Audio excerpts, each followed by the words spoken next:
Welcome back to my anime web series in internal medicine. I'm Dr. P, and today our first video will briefly cover the main receptors of the body. This will be important to appreciate the fundamentals of disease and treatment in future videos. To recap, receptors are proteins on the surface of cells that allow signaling and communication to one another. When extrapolated on a macro scale, this causes physiological changes that affect our mood, vitals, and how we differentiate. Within clinical medicine, we will focus on the big four. First up are our G-protein coupled receptors.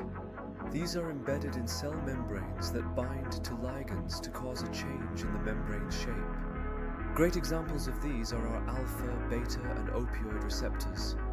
The second class are the ligand-gated ion channels. These regulate passage of ions through a cell membrane, affecting the activity of a cell and its membrane potential.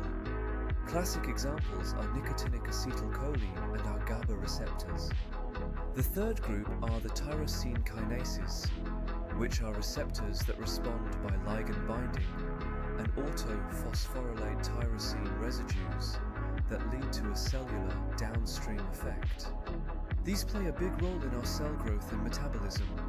Common examples are our insulin and epidermal growth factor receptors. Our final group are the nuclear hormone receptors. These are actually within the cell, and when activated translocate to the nucleus, where they affect gene expression. Important examples are our glucocorticoid, thyroid, and estrogen receptors. On our next video, we'll look at the clinical changes due to some of the most common G-protein receptors. Join along in video 2, alpha and beta.